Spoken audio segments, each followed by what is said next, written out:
Hi అండి, అందరికీ నమస్తే. My dear monster part 71. Pune. అప్పుడే ఒక సర్జరీ పూర్తి చేసి వచ్చిన అరుణ్ తన క్యాబిన్లో అలసటగా కూర్చుని మొబైల్లో ఉన్న స్నేహ ఫోటో చూస్తూ ఎక్కడున్నావురా స్నేహ అని బాధపడుతూ, అంతలోనే కోపంగా, నేను వాడేదో అంటే కనీసం ఆ టైంలో నీకు ఈ అన్న గుర్తుకు రాలేదంటే మన మధ్య రిలేషన్ నామం మాత్రమేనా స్నేహ? కష్టాల్లో ఉన్నప్పుడే అసలైన బంధం అందించే ఆసరా కోసం చూసేది.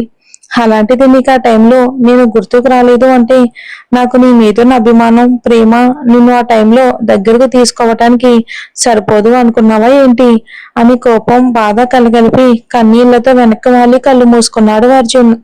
ఇంతలో తన మొబైల్ రింగ్ అయ్యేసరికి స్క్రీన్ మీద పల్లవి అని స్క్రోల్ అవుతే కాల్ లిఫ్ట్ చేసి కాల్లో, చెప్పు పల్లవి అని అన్నాడు వరుణ్. స్నేహ గురించి ఆలోచిస్తూ బాధపడుతున్నావు కదా? అరుణ్ దీర్ఘంగా నిట్టూర్చి, "హ్మ్, ఇంతలా వెతుకుతున్నా ఎందుకని తన ఆచూక్యం మనకి తెలియట్లేదో అర్థం కావట్లేదు పల్లవి. నేను అర్జున్ తనని కలిసిన దగ్గర నుండి కాసేపటి క్రితం డాక్టర్ చెకప్ వరకు అంతా చెప్పి, ఇప్పుడు నీ అవసరం స్నేహకు చాలా ఉంది అరుణ్. ఎంత వీలైతే అంత తొందరగా రా." దానికి అరుణ్ కోపంగా, నిన్ననగా స్నేహ ఆచూకీ తెలిస్తే ఎప్పుడైనా నాకు చెప్పేది. నీ నుండి నేను ఎలాంటి నిర్లక్ష్యాన్ని ఎక్స్పెక్ట్ చేయలేదు పల్లవి అని అంటూ ఆవేశంగా కాల్ కట్ చేసి ఉన్న పలంగా ఫ్లైట్ టికెట్ బుక్ చేసుకుని వైజాగ్ స్టార్ట్ అయ్యాడు అరుణ్. అరుణ్ అన్న మాటలకి పల్లవికి ముందు బాధగా అనిపించిన తర్వాత అతని కోపంలో స్నేహ మీద ఉన్న అభిమానం, ప్రేమ ఎలాంటిదో తెలుస్తూ ఉండేసరికి తనకి తను సర్ది చెప్పుకుని డ్రైవర్ కి కాల్ చేసి అరుణ్ వచ్చేసరికి ఎయిర్పోర్ట్ కి వెళ్ళమని పంపించి తను అప్పటికే ఆర్డర్ చేస్తే వచ్చిన ఫుడ్ ని పట్టుకుని అర్జున్ దగ్గరికి వెళ్ళింది. పల్లవి ఎంత బ్రతుకులాడినా అర్జున్ ఒక్క మెతుకు కూడా ముట్టలేదు. ఆమెకు బాధగా అనిపించినా అరుణ్ వస్తే అంతా సెట్ అవుతుంది కదా అనుకుని తను వెళ్ళి రౌండ్స్ పూర్తి చేసుకుని వచ్చేసరికి అప్పటికే స్నేహ ఉదయం ఎండలో చెప్పులు లేకుండా అంత దూరం నడుస్తూ కనిపించేసరికి అక్కడ ఉన్న నర్సుని అడిగి విషయం తెలుసుకున్న పల్లవి, అర్జున్ అని అంటూ అతని భుజం మీద చెయ్యి వేసేసరికి ఎరుపెక్కిన కళ్ళతో కోపం, బాధ, అసహనం, పశ్చాత్తాపం అన్ని కొట్టొచ్చినట్టు కనిపిస్తూ ఉంటే అతన్ని ఎలా ఓదార్చాలో తెలియని పల్లవి, బాధపడకు అర్జున్, స్నేహకి ఏం కాదు అని నర్సుతో స్నేహాన్ని జాగ్రత్తగా చూసుకోమని చెప్పి నీతో మాట్లాడాలి అర్జున్ అని అనగానే అర్జున్ నిర్మోహమాటంగా, నువ్వు నాతో ఏం చెప్పాలి అనుకున్నా ఇక్కడే చెప్పు పల్లవి. ఇక నుండి స్నేహాను ఒక్క క్షణం కూడా ఒంటరిగా వదలలేను నేను అని చెప్పాడు. మళ్ళీ ఆమె తనని ఎక్కడ వదిలి వెళ్ళిపోతుందో అన్న భయంతో అతని మాటల్లో స్నేహ గురించి భయం, కంగారు తెలుస్తూ ఉండేసరికి ఇంకేం మాట్లాడలేకపోయింది పల్లవి. అరుణ్ వచ్చాక చూద్దామని తను కూడా ఒకసారి స్నేహాన్ని చెక్ చేసి అక్కడే కూర్చుండిపోయింది. అర్జున్ మాత్రం స్నేహ ఎప్పుడెప్పుడు కళ్ళు తెరుస్తుందా అని ఆత్రంగా ఆమె చెయ్యి పట్టుకుని ఆమె మోముని చూస్తూ కాలాన్ని కరిగిస్తూ ఉన్నాడు. ఎప్పుడూ అర్ధరాత్రి అవుతూ ఉండగా నెమ్మదిగా స్పృహలోకి వచ్చిన స్నేహ అప్రయత్నంగా తన చేతిని కదిపేసరికి ఆ చేతిని పట్టుకుని కలత నిద్రలో ఉన్న అర్జున్ ఒక్కసారిగా ఉలిక్కిపడి లేచి స్పృహలోకి వచ్చిన స్నేహాన్ని చూసి సంతోషంతో కన్నీళ్లు పెట్టుకుంటూ, లేచావా Sneha, how are you feeling now అని అడగగానే అప్పటి వరకు ఈ 4 నెలల్లో రూపురేఖలు మారిపోయి గుర్తుపట్టని విధంగా తయారైన అర్జున్ని చూస్తున్న స్నేహ ఒక్కసారిగా చూపు మరల్చి మౌనంగా సీలింగ్ వైపుకు చూస్తూ ఉండిపోయింది. రోధిస్తూ ఉంటే ఏ మనిషి వల్లైతే తన కన్నీళ్లు కూడా గండ కట్టుకుపోయాయో ఈ రోజు ఈ క్షణం అదే మనిషి కోసం మనసు కరిగి కన్నీళ్ల రూపంలో బయటికి వచ్చే ప్రయత్నం చాలా గట్టిగా చేస్తూ ఉంటే కష్టంగా తన కన్నీళ్లను అదిమి పెట్టుకుని అర్జున్ ప్రెజెన్సీని మౌనంగా ఫీల్ అవుతుంది స్నేహ.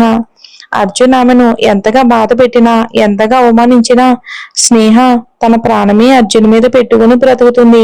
అతన్ని అలా చూడ్డానికి ఆమె మనసు అస్సలు ఒప్పుకోవట్లేదు. కానీ అతను చేసిన గాయం ఆమె మనసుని రాయిని చేయటం వలన ఆ మనసు కరిగి అర్జున్ని క్షమించడానికి ఏ మాత్రం ఒప్పుకోవట్లేదు. స్నేహ ఒక్కసారిగా తన నుండి అలా మొహాన్ని చాటేసేసరికి అర్జున్ మనసు చివుక్కుమంది. తను చేసిన తప్పుకి శిక్ష ఇంత పెయిన్ఫుల్ గా ఉంటుందని అర్జున్ ఆ తప్పు చేస్తున్నప్పుడు ఒకసారి కూడా ఆలోచించలేదు. ఆ రోజు వాళ్ళ జీవితం ఆలోచించుంటే ఇలా ఉండేదే కాదు. అయినా అర్జున్ క్షణికావేశంలో అలా రియాక్ట్ అయినా వాళ్ళ మధ్య శారీరకంగా ఏం జరిగిందో అర్జున్కి ఎప్పటికీ గుర్తులేదు. కానీ స్నేహ కోసం తను తపిస్తూ వెంటనే తన తప్పు రియలైజ్ అవ్వడానికి కారణం మాత్రం అర్జున్కి స్నేహ మీద ఉన్న అమితమైన ప్రేమ కారణం. ఇప్పుడు అర్జున్ స్నేహతో నాకు మన మధ్య ఏం జరిగిందో నిజంగా గుర్తులేదు అని చెప్పి ఆమె నుండి క్షమాపణ కోరుకోవచ్చు. కానీ అర్జున్కి ఆవేశంలో తన అన్న మాటలు స్నేహ మనసుని ఎంతగా గాయపరిచాయో తెలుసు. అందుకే దానికి శిక్ష స్నేహ నుండి ఈ విధంగా అనుభవిస్తున్నాడు. వీళ్ళు ఇలా మౌనంగా ఎవరు మనసుతో వాళ్ళు యుద్ధం చేస్తూ ఉండగానే అప్పుడే ఎయిర్పోర్ట్ నుండి హాస్పిటల్ కి రీచ్ అయ్యి డోర్ ఓపెన్ చేసేసరికి ఆ సౌండ్ కి అటువైపుకు తిరిగిన అర్జున్ చిన్నపాటి షాక్ తో అరుణ్ ని చూస్తూ ఉంటే స్నేహ కన్నీళ్లతో అరుణ్ ని చూస్తూ పైకి లేవబోయింది. వెంటనే అరుణ్ ఆమెను చేరి స్నేహాన్ని జాగ్రత్తగా బెడ్ మీద కూర్చోబెట్టి బాధగా ఆమె మొహాన్ని తన చేతుల్లోకి తీసుకుని ఇప్పటికీ కూడా నీ కన్నయ్య గుర్తుకు రాలేదా స్నేహ అని అడిగాడు బీరబోయిన గొంతుతో. అరుణ్ అలా అడిగేసరికి స్నేహ అప్పటి వరకు అదిమి పట్టుకున్న కన్నీళ్లకు స్వేచ్ఛనిచ్చి అరుణ్ పొట్టలో మొహం దాచుకుంది. గట్టిగా ఏడుస్తూ తన బాధనంతా కన్నీళ్ల రూపంలో బయటికి పంపించే ప్రయత్నం చేస్తూ ఉంది తను.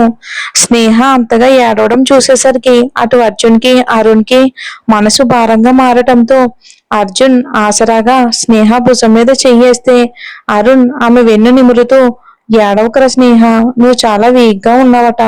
ఈ టైంలో ఇంతగా ఒత్తిడి తీసుకుని నీతో పాటు నీ కడుపులో ఉన్న బేబీస్ ని కూడా రిస్క్ లో పెట్టకురా అంటూ స్నేహ బేబీ బంప్ ని నిమిరేసరికి స్నేహ ఆశ్చర్యంగా తన వైపుకు చూడడంతో అరుణ్ చిన్న చిరునవ్వుతో అవునురా ట్విన్స్ ఉన్నారు నీ బొజ్జలో అంటూ ప్రేమగా ఆమె నుదుటిపై ముద్దు పెట్టాడు అరుణ్.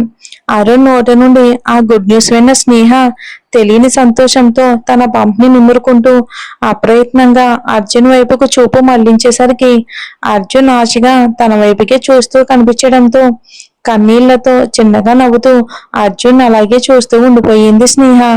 స్నేహ కళ్ళల్లో కనిపిస్తున్న సంతోషం వెనుక ఆమె చిరునవ్వు వెనుక అర్జున్ కి తమిద్దరూ ఒకప్పుడు బేబీస్ గురించి చెప్పుకున్న తీపి కబుర్లు ఊహించుకున్న ఎన్నో జ్ఞాపకాలన్నీ కళ్ళ ముందు మెదిలేసరికి స్నేహాన్ని ఫేస్ చేయడానికి కూడా గిల్టీగా అనిపించడంతో ఇబ్బందిగా ఆమె నుండి చూపు తిప్పుకున్నాడు అర్జున్. చేతులారా తనే తన కలల సౌదాన్ని కూల్చుకున్నాడు అని. కానీ అదే కలల సౌదాన్ని ఇప్పుడు మళ్ళీ అంతే అందంగా బిల్డ్ చేయాలి అంటే చాలా కష్టం. కానీ ఆ కష్టాన్ని కూడా ఇష్టంగా భరించి మునుపటి కంటే మరింత అందంగా దృఢంగా తన కలల ప్రపంచాన్ని తిరిగి నిర్మించుకోవాలి అని అర్జున్ బలంగా నిర్ణయించుకున్నాడు. ఆ నిర్ణయం తీసుకున్న మరుక్షణం మనసులో ధైర్యం కూడా తీసుకుని స్నేహకు మరో వైపుకు కూర్చొని బాధగా ఆమె చేతిని తన చేతిలోకి తీసుకుని పశ్చాత్తాపంతో ఆమె కళ్ళల్లోకి చూస్తూ ఉండిపోయాడు అర్జున్.